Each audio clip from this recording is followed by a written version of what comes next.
نبی فرماتے کوئی حدیث غلط ثابت کر دے منہ مانگا انعام. نبی فرماتے ثلاثہ لا يقبل اللہ عز وجل صرفا ولا عدلا عاق و منان و مقدم بقدر. نبی فرماتے اگر جس کے ماں باپ ناراض ہیں، جس کے ماں باپ جو اپنے ماں باپ کو تکلیف دیتا ہے، تو اس کی کوئی بھی عبادت اللہ کی بارگاہ میں قابل قبول نہیں.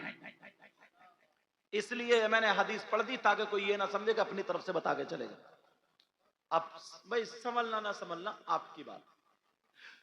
تو بتاؤ تم روزانہ 1 روپیہ نہیں، 1 چونی نہیں، روزانہ 1 حج کا ثواب پالو گے اگر کرو تو.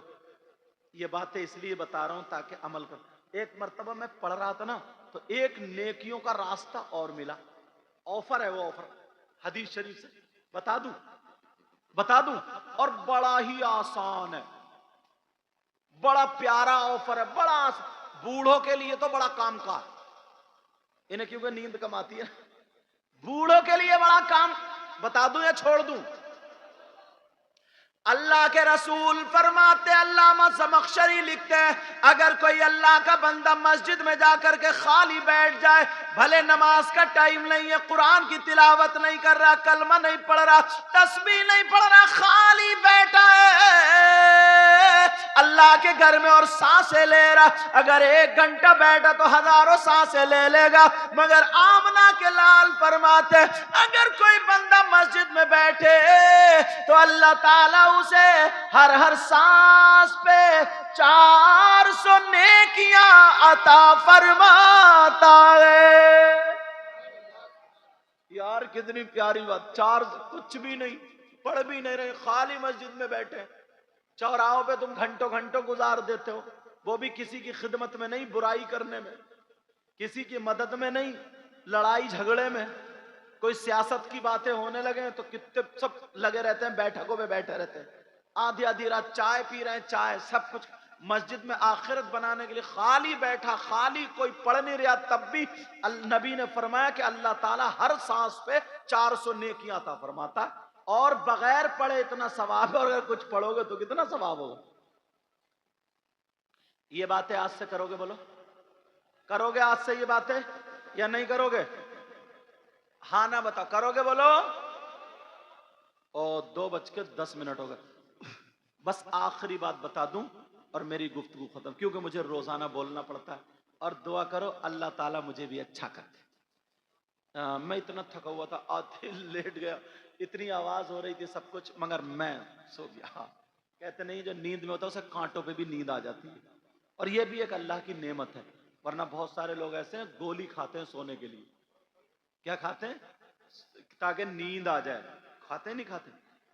تم نے کچھ لوگ ایسے دوں گے روڈ چل لیا، فٹ پاتھ پہ پڑے ہوئے، آدھی چادر اوڑے، آدھی کھلی پڑی ہے، اور سو رہے ہیں آرام سے. پی بسیں جا رہی ہے، ٹرک جا رہا ہے، موٹر سائیکل، اور وہ پڑے ہوئے سو رہے ہیں، نیند آ رہی ہے نہیں ایسے.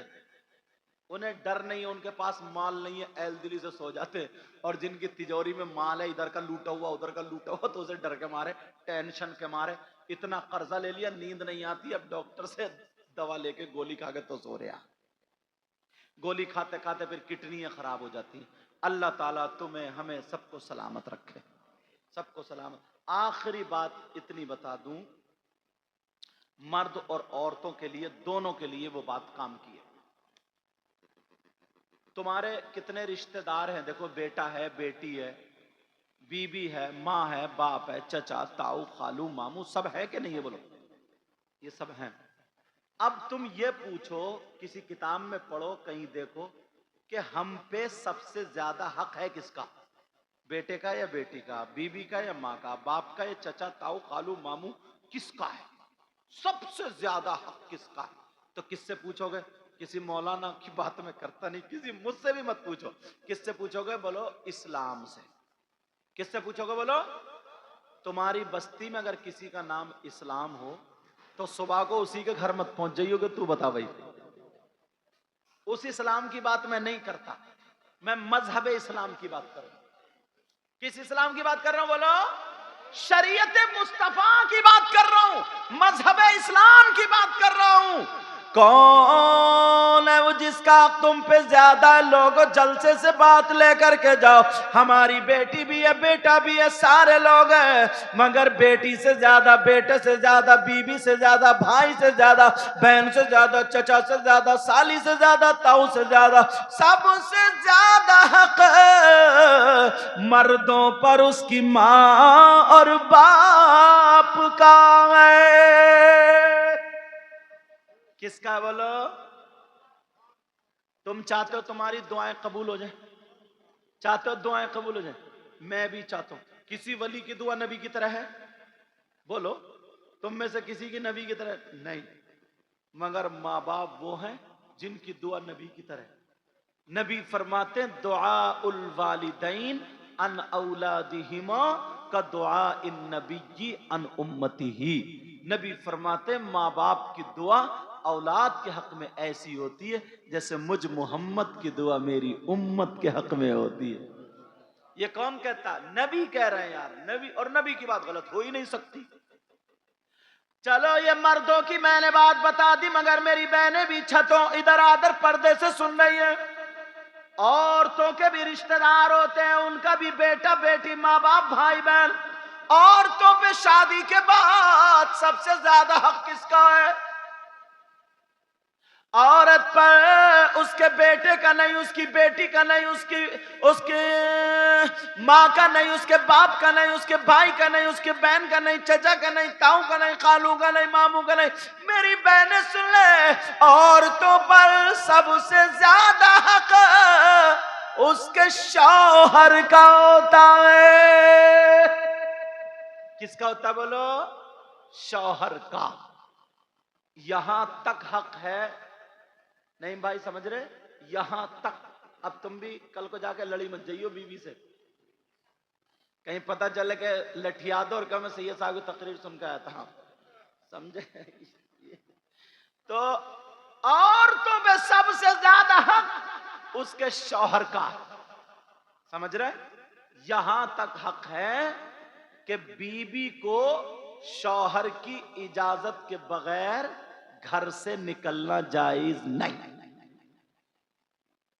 مگر ایمانداری سے بتائیو، اجازت لے رہی ہیں؟ تم تو ضرور کوئی نہ کوئی اجازت لیتا ہوگا، کیونکہ اب ٹریکٹر ٹرالی ہو گئی اور ٹرالی ٹریکٹر ہو گئے۔ ارے بھائی جب وہ 4 پہیوں کی لائے گی تو ہمیشہ دبے ہوئے تو رہو گئی، سسرال کا مال کھاؤ گے تو دبے ہوئے تو رہو گئی، سمجھے؟ جب وہ کما کے لا رہی ہے تو دبے ہوئے تو رہو گئی۔ اس سے اپنے خون پسینے کی کمائی آدھی روٹی کھلاؤ تو مرد بن کے رہو گے۔ اور بعض اتنا کیا جملہ بولوں تمہارے لیے، اتنا بڑا کاہل ہے، اتنا بڑا سست ہے، نہ کام کا نہ دھام کا، دشمن اناج کا۔ غلط ہو گئی کیا؟ ہاں، نہ کام کا نہ کاج کا، دشمن اناج کا۔ اب وزن ملا، تے مل گئی، اب جیم سے جیم۔ اب سنو، اب پڑا رہے گا، اپنا بیوی کہے گی نا کمان، بولے ایسا کر، میں کہ جا رہی ہے 2000 ذرا میرے سالے سے لے آنا۔ اب وہ بیچاری کبھی اماں سے لیا ہے، کبھی ابا سے لیا ہے، اور بعد اتنا نالائق ہے، مارتا پیٹتا، کہتا لے کے چل لے۔ اس پہ مردانگی دکھاتا ہے، اس کو مرد بولو گے؟ ارے وہ تمہارے نکاح میں آئیے، امام صاحب پڑھاتے ہیں ماں نانو نفقے کے ساتھ، نانو نفقہ کہتے ہیں روٹی خرچہ، تو روٹی خرچہ وہ کر رہی ہے، تم کر رہے ہو، تو اب تم بیوی ہو گئی، وہ شوہر ہو گیا، یہی تو ہوا۔ اپنے آپ کو سنبھالو، اپنے آپ کو اچھا کرو، مرد بن کے رہو، میاں بیوی دونوں آپس میں میل محبت پیار سے رہو۔ بعض اتنا بدتمیز انسان ہے، ہر مہینے بیوی کی سروس کر رہا ہے یار، خالی مولی تھپڑ جوتا چپل۔ مگر بعض میری بہن وہ بھی اتنی ٹیڑھی ہے، ہاں چپ، اتنی ٹیڑھی ہے، اتنی ٹیڑھی یہ صاحب، جب تک اس کی 1 مہینے میں بڑھیا ہوگا سروس نہ ہو جائے نا، وہ بھی نہیں چلتی ہے، دھوئیں ہی پھینک رہی ہے وہ بھی۔ اب تو تمہارے مطلب کی ہو گئی، چپ جاؤ، تم مت بولیو، اس بندے کو کوئی پتہ نہیں کیا بول دے۔